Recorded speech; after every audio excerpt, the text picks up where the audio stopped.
Bismillahirrahmanirrahim. Assalamualaikum warahmatullahi wabarakatuh. Waalaikumsalam warahmatullahi wabarakatuh. Alhamdulillahirabbil alamin wassalatu wassalamu ala asrafil anbiya'i wal mursalin wa ala alihi wa sahbihi rasulillah ajma'in. Syukur kita ucapkan kepada Allah Subhanahu wa taala.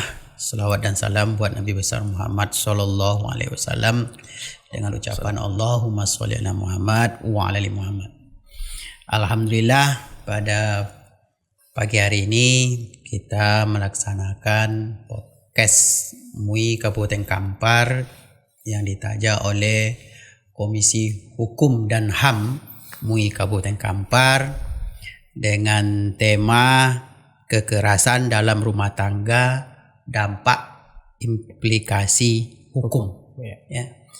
Dan narasumber kita pada hari ini adalah Ustadz Muhammad Tony SHI ya. Alhamdulillah beliau sudah hadir di hadapan kita.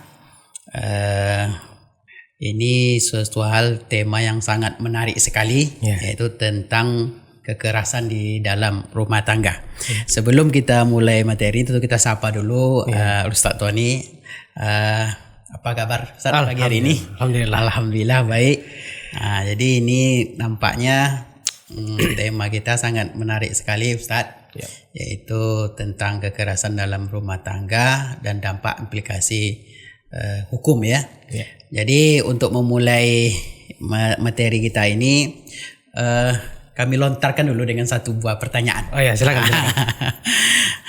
Yang pertanyaan pertama, sebenarnya apa sih implikasi hukum kekerasan rumah tangga itu? Kepada Ustadz kami persilakan. Baik. Bismillahirrahmanirrahim. Assalamualaikum warahmatullahi wabarakatuh. Waalaikumsalam warahmatullahi wabarakatuh. Alhamdulillah wassalatu wassalamu ala Rasulillah wa ala alihi wa sahbihi wa mawalah. Asyhadu an la ilaha illallah wa asyhadu anna Muhammadan abduhu wa rasuluhu la nabiyya ba'dah. Pertama dan paling utama tentunya puji syukur kehadirat Allah Subhanahu wa taala. Selawat dan salam selalu tercurahkan kepada Nabi Muhammad sallallahu alaihi wasallam dengan ucapan Allahumma sholli ala Muhammad wa ala ali Muhammad. Baik. Mengenai pertanyaan yang disampaikan tadi, kita flashback ke belakang dulu, yaitu bahwa kekerasan rumah tangga itu bisa terjadi pada siapapun. Ya. Namun seseorang yang menikah bukan berarti tidak terjadi potensi kekerasan dalam rumah tangga, siapapun itu. Tapi kalau kita merujuk kepada Undang-Undang Nomor 1 Tahun 74 tentang pernikahan, di situ disebutkan bahwa ikatan lahir batin itu dijalin antara seorang suami dan seorang istri dengan tujuan adalah membentuk keluarga yang bahagia, kekal berdasarkan ketuhanan yang Maha Esa. Iya. Nah, cuman di dalam penerapan sehari-hari ataupun aplikasi sehari-hari, kita lihat data dari BPS bahwa kekerasan rumah tangga itu ada beberapa kasus terjadi. Data terakhir kami baca adalah itu hampir sekitar 7.256 kasus kekerasan rumah tangga yang sudah diputuskan berdasarkan banyak juga ya, ya cukup banyak. Namun secara realnya adalah data sebenarnya adalah 14.000. Cuman yang berhasil dimediasi adalah 7.700 sekian. Tapi yang tidak bisa dimediasi itu sampai 7.256 kasus yang sudah berujung kepada perceraian. Nah, kalau kita lihat angka ini cukup besar sekali. Ya, kalau kita amati lebih dalam, angka ini kalau kita bagi dalam satu tahun 365 hari, ya 7.256 kita bagi 365 hari, itu kita dapat angka 19,8, artinya hampir 20 pasang yang bercerai setiap hari. Luar biasa. Ya, luar biasa sekali. Nah, ini kan tentu mendapatkan perhatian yang serius, bahwa kekerasan. Nah, salah satu dari penyebab terjadinya perceraian ini adalah pemicunya adalah kekerasan rumah tangga. Nah, apa dampak implikasi daripada kekerasan rumah tangga ini? Perempuan ataupun istri ataupun korban dari kekerasan rumah tangga ini bisa menjadi alasan hukum dia untuk menggugat ke pengadilan. Nah, ini dampaknya. Bisa dia menjadi alasan hukum untuk menggugat suaminya ke pengadilan hukum. Dan ini termasuk kekerasan dalam rumah tangga alasannya. Karena perempuan yang ingin menggugat cerai suaminya itu harus ada 2 alasan. Maksudnya harus ada alasan. Ada alasan yang dibenarkan hukum dan ada alasan yang tidak dibenarkan hukum. Alasan yang dibenarkan hukum adalah seperti ya kekerasan, menelantarkan, pemukulan, apalagi ini terjadi dalam kekerasan rumah tangga. Nah, ini alasan yang dibenarkan oleh hukum. Jadi tidak diterima alasan seorang istri kalau dia menggugat suaminya, mengapa Anda bercerai, ditanya oleh hakim kan, mengapa Anda bercerai? Oh, saya sudah bosan Pak dengan suami saya. Itu tidak masuk tuh. Tidak masuk tuh. Iya. Tapi kalau seandainya dia menggunakan alasan, Pak, saya dipukul oleh suami saya. Pak, saya diberikan kekerasan fisik oleh suami saya. Itu masuk dalam unsur-unsur untuk menggugat suaminya. Ya. Ya. Berarti yang terjadi sekarang ini memang apa penyebabnya gitu, Ustaz? Ya. Yang mengawali kenapa harus terjadi kekerasan gitu, kenapa karena ekonomi atau lain sebagainya gitu. Dari sepanjang kasus yang sudah diputuskan oleh pengadilan ataupun dari berbagai perceraian yang sudah terjadi, salah satu penyebabnya adalah itu memang ada faktor ekonomi. Yang kedua, ada faktor kekerasan dalam rumah tangga itu penyebabnya adalah ketidakseimbangan antara otoritas yang dimiliki oleh suami kepada istri. Iya. Nah, kalau bahasa kitanya, saya kan kepala rumah tangga kamu harus ngikut saya. Jadi tidak ada keseimbangan. Alah, toga bendera merah putih. Artinya suami lebih dominan, memegang hegemoni patriotik atau bahasa apa itu. Nah, jadi tidak keseimbangan. Artinya apa? Tidak ada celah untuk istri untuk memberikan ruang bahwa hak suami itu apa, hak istri itu apa, tanggung jawabnya suami itu seperti apa.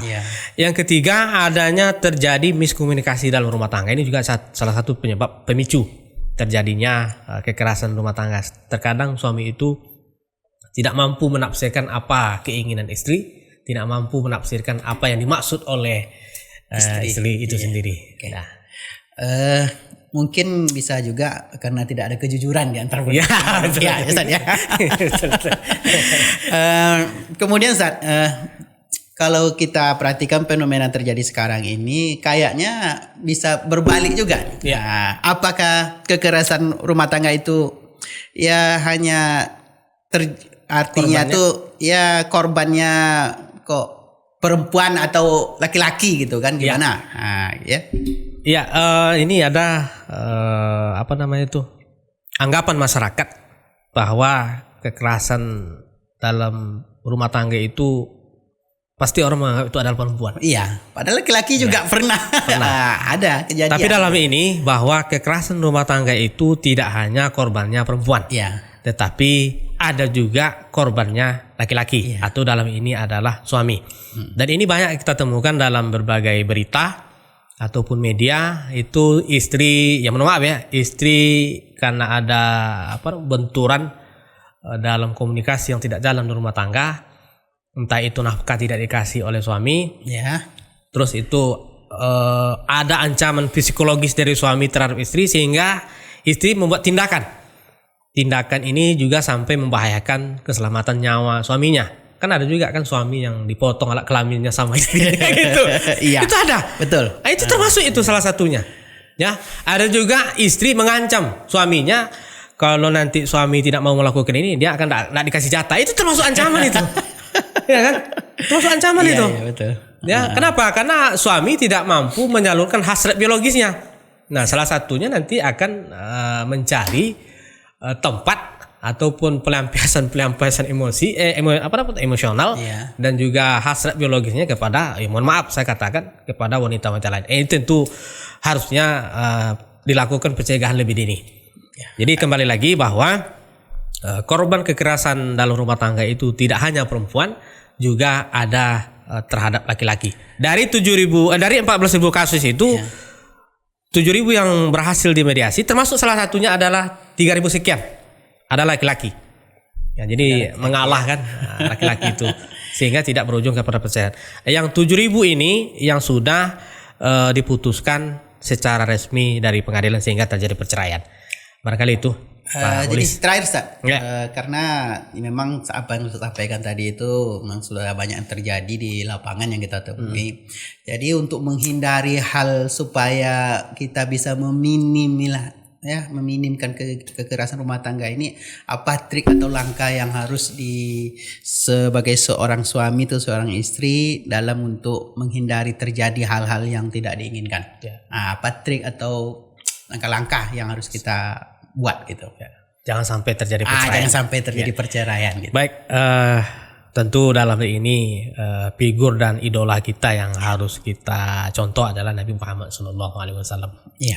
Seperti apa rumah tangga beliau, seperti apa rumah tangga Rasulullah dengan Siti Aisyah, seperti apa rumah tangga Rasulullah dengan Siti Khadijah. Tentu kita tidak lepas dari figur yang sampai hari ini kita menjadikan beliau itu adalah sebagai idola kita dalam membangun rumah tangga. Tetapi dalam konteks hukum yang berlaku di negara kita, agama ini menjadi acuan kita. Dan juga ada regulasi yaitu Undang-Undang Perkawinan nomor 1 tahun 74. Dan juga ada hal-hal yang mungkin barangkali bisa kita adopsi. Salah satu triknya adalah bangunlah komunikasi antara suami istri itu dengan cara terbuka. Itu juga salah satu minimalisir potensi terjadinya kekerasan dalam rumah tangga. Yang kedua, berikan keseimbangan. Ya, keseimbangan entah itu dari pihak suami ataupun dalam pihak istri. Keseimbangan di sini maksudnya adalah keseimbangan potensi-potensi apa yang bisa dilakukan oleh istri, potensi-potensi apa yang bisa dilakukan oleh suami. Terkadang kan ekonomi itu, apalagi suami kan tidak semua tidak hari ke hari punya duit kan? Iya, betul. Dan yang kedua, istri harus bisa membaca mood itu. Ya. Kadang-kadang kan istri itu tahu hanya gajiannya saja kan, tapi tidak tahu kapan suami itu tidak berduit, tidak tahu dia. Iya. Nah, jadi bangun itu komunikasi yang lebih intens. Yang ketiga adalah berusahalah semaksimal mungkin untuk bijak dalam menyelesaikan masalah. Jangan dengan kekerasan ataupun dengan memakai nada-nada ancaman, itu jangan. Karena itu berpotensi untuk memicu terjadinya konflik yang lebih luas. Terakhir adalah tentu kita contohlah keteladanan Rasulullah SAW dalam membina rumah tangga. Jalankan tugas tanggung jawab sebagai seorang istri, jalankan tugas tanggung jawab sebagai seorang suami dan istri. Insya Allah rumah tangga mereka itu aman, awet, amin, dan langgeng sampai.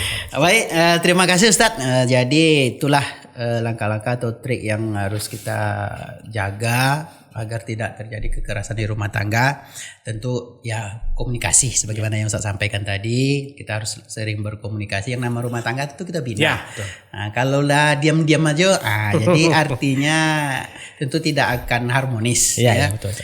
Kemudian ada keseimbangan dan juga kita juga harus bijak ya. Baik itu dari suami ataupun istri. Yang terpenting jadikanlah Rasulullah itu sebagai suri tauladan kita. Beliau gimana rumah tangga dan sering-sering kita membaca tauladan daripada Nabi Muhammad SAW. Cuman ada yang menarik dari Undang-Undang nomor 1 itu adalah Undang-Undang nomor 1 tahun 74 itu tidak mengatur sanksi dan pidana terhadap penelantaran suami terhadap istri, tidak diatur. Tapi itu masuknya kerana kerana hukum positif dia. Jadi kalau ada suami mengakukan penganiayaan terhadap istri, dia bisa dijadikan sebagai delik aduannya dia sebagai seorang istri. Tapi tidak diatur dalam undang perkawinan. Baik, terima kasih Ustadz. Jadi inilah akhir daripada pembicaraan kita pada pagi hari ini. Mudah-mudahan bermanfaat dan bisa bisa dipahami oleh masyarakat lingkungan yang ada di sekitar kita pada umumnya. Dan kami sudahi. Wabillahi taufiq. Assalamualaikum warahmatullahi wabarakatuh. Waalaikumsalam warahmatullahi wabarakatuh.